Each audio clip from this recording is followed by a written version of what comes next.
democratic will of the British people. And it acts too on the clear and convincing position of this House. A few minutes ago in Brussels, the United Kingdom's permanent representative to the EU handed a letter to the President of the European Council on my behalf, confirming the government's decision to invoke Article 50 of the Treaty on European Union. The Article 50 process is now underway, and in accordance with the wishes of the British people, the United Kingdom is leaving the European Union.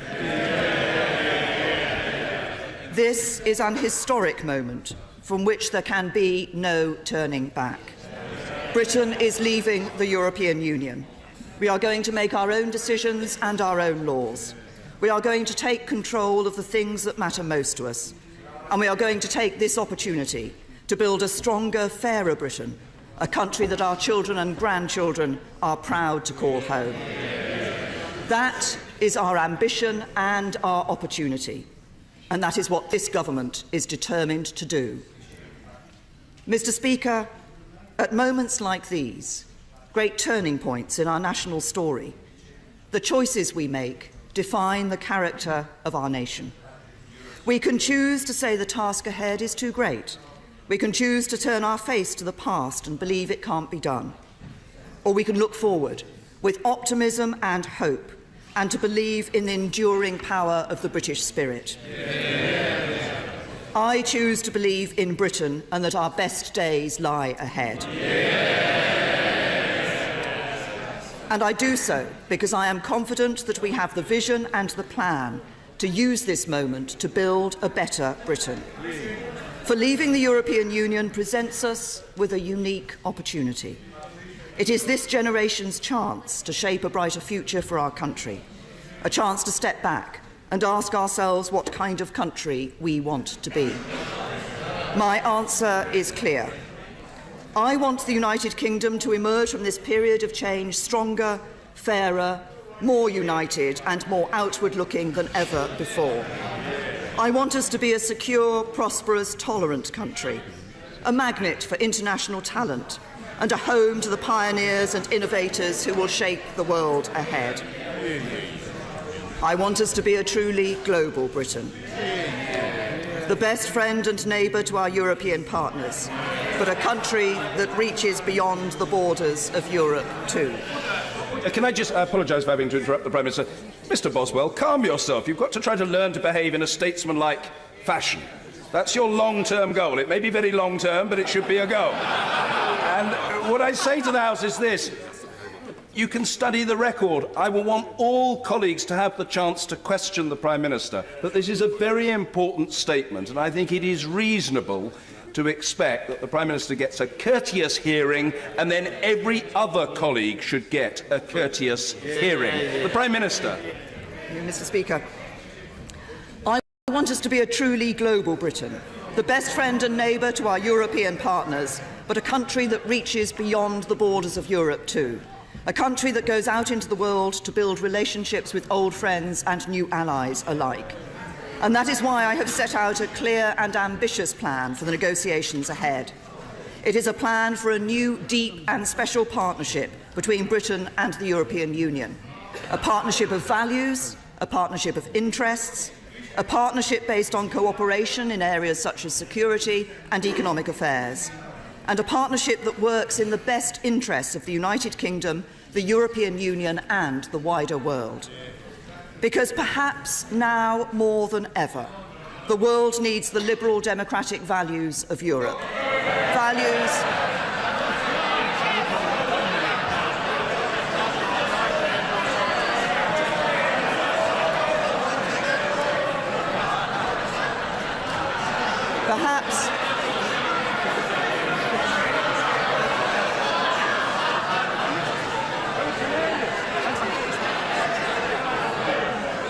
Perhaps now more than ever, the world needs the liberal democratic values of Europe, values that the United Kingdom shares. And that is why, while we are leaving the institutions of the European Union, we are not leaving Europe. We will remain a close friend and ally. We will be a committed partner. We will play our part to ensure that Europe is able to project its values and defend itself from security threats, and we will do all that we can to help the European Union prosper and succeed.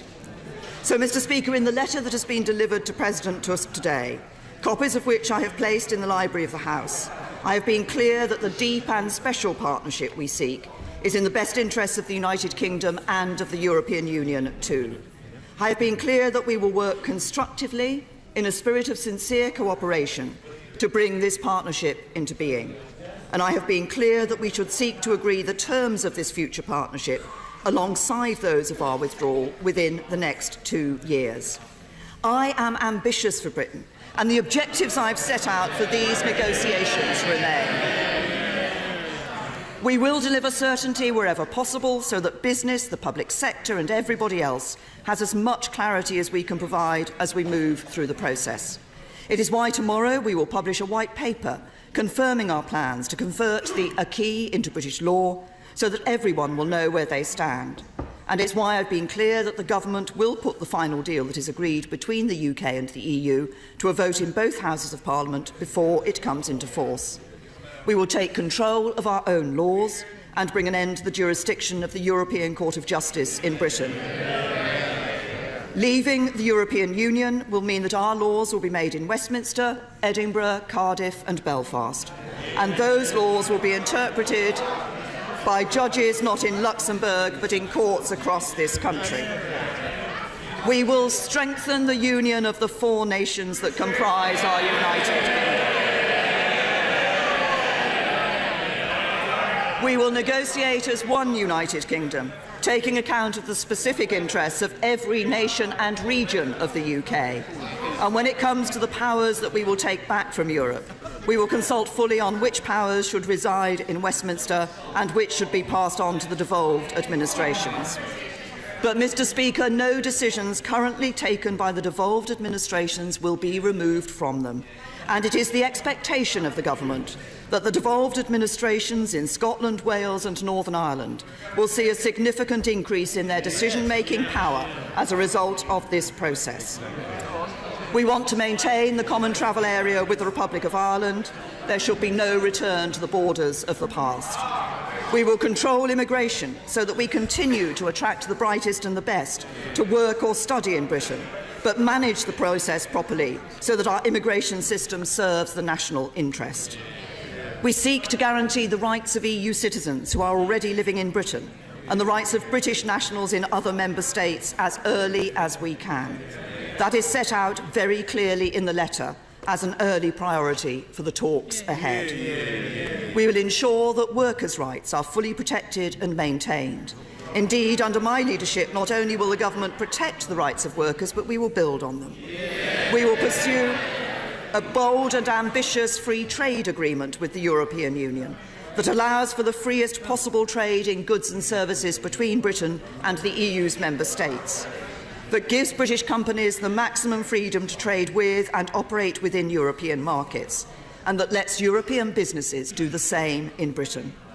Because European leaders have said many times that we cannot cherry-pick and remain members of the single market without accepting the 4 freedoms that are indivisible. We respect that position, and as accepting those freedoms is incompatible with the democratically expressed will of the British people, we will no longer be members of the single market.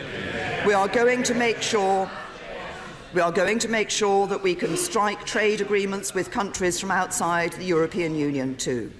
Because important though our trade with the EU is and will remain, it is clear that the UK needs to increase significantly its trade with the fastest growing export markets in the world. We hope to continue to collaborate with our European partners in the areas of science, education, research and technology, so that the UK is one of the best places for science and innovation.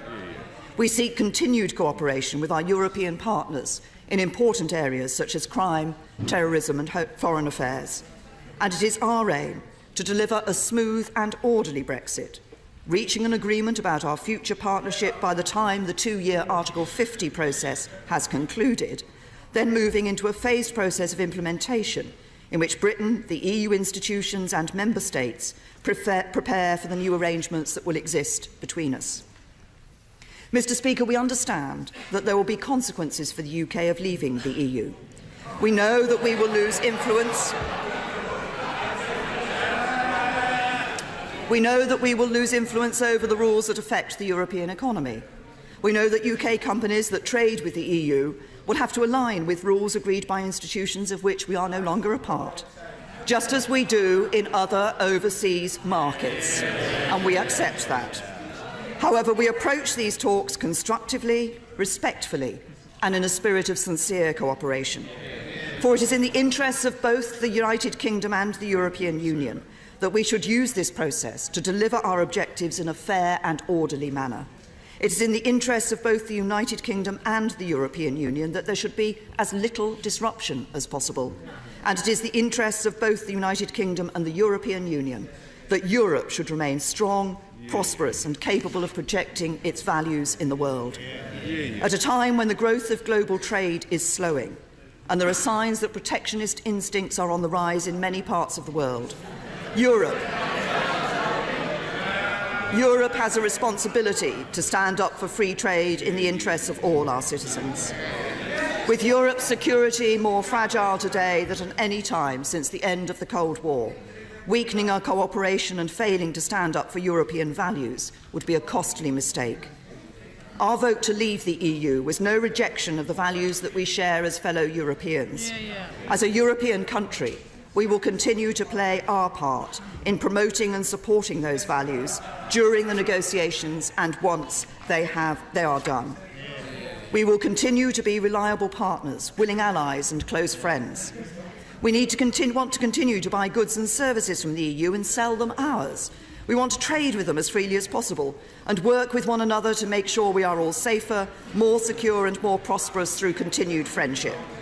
Indeed, in an increasingly unstable world, we must continue to forge the closest possible security cooperation to keep our people safe.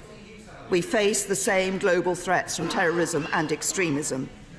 That message was only reinforced by the abhorrent attack on Westminster Bridge and this place last week. So there should be no reason why we should not agree a new deep and special partnership between the UK and the EU that works for us all. Mr. Speaker, I know that this is a day of celebration for some and disappointment for others. The referendum last June was divisive at times. Not everyone shared the same point of view or voted the same way. The arguments on both sides were passionate. But, Mr. Speaker, when I sit around the negotiating table in the months ahead, I will represent every person in the United Kingdom, young and old, rich and poor, city, town, country, and all the villages and hamlets in between. And yes, those EU nationals who have made this country their home. And it is my fierce determination to get the right deal for every single person in this country. For as we face the opportunities ahead of us on this momentous journey, our shared values, interests and ambitions can and must bring us together. We all want to see a Britain that is stronger than it is today. We all want a country that is fairer so that everyone has the chance to succeed. We all want a nation that is safe and secure for our children and grandchildren. We all want to live in a truly global Britain that gets out and builds relationships with old friends and new allies around the world. These are the ambitions of this government's plan for Britain, ambitions that unite us so that we are no longer defined by the vote we cast, but by our determination to make a success of the result. We are one great union of people and nations with a proud history and a bright future. And now that the decision to leave has been made and the process is underway, it is time to come together. For this great national moment needs a great national effort, an effort to shape a stronger future for Britain. So let us do so together. Let us come together and work together. Let us together choose to believe in Britain with optimism and hope. For if we do, we can make the most of the opportunities ahead. We can together make a success of this moment. And we can together build a stronger, fairer, better Britain. A Britain our children and grandchildren are proud to call home. I commend this statement to the House.